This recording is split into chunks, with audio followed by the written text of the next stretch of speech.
Bentrovati con l'appuntamento del venerdì con i libri che ci sono rimasti nel cuore. Oggi vi parlerò del popolare romanzo avventuroso scritto dal francese Pierre Benoit nel 1919.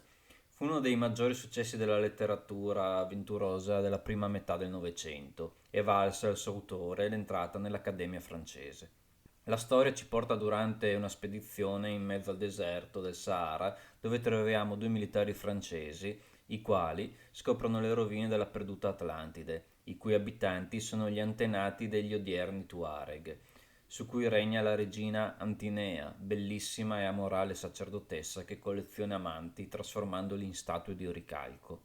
Presso di lei vive anche un nobile polacco decaduto dal passato burrascoso ed è lui, una sera, che è più ubriaco del solito, a rivelare a uno dei due militi ciò che tutti ignorano, a cominciare dalla stessa Antinea. La regina è in realtà figlia sua e della sua amante francese, che egli aveva subdolamente convinto a sposare un dignitario Tuareg in visita a Parigi, e dal quale ovviamente avevano nascosto che fosse già incinta.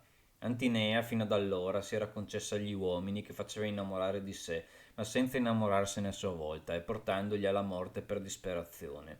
Ed ora, con l'arrivo dei due militari, cosa accadrà?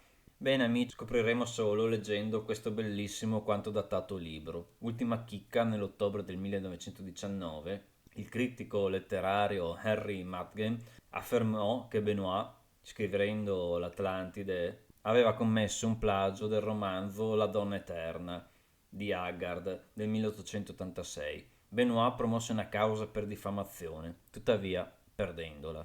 Ad ogni modo, le protagoniste femminili di entrambi i romanzi hanno veri elementi in comune con la leggendaria regina Tuareg Tin Hian.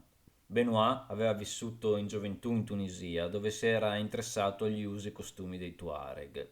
Questo è tutto. Oggi la rubrica sciopera, per protestare contro quelli che non si iscrivono al canale e che non mettono un mi piace. Vi voglio bene comunque. Alla prossima. Generation, Generation X. If your heart fails you, Candy Dio.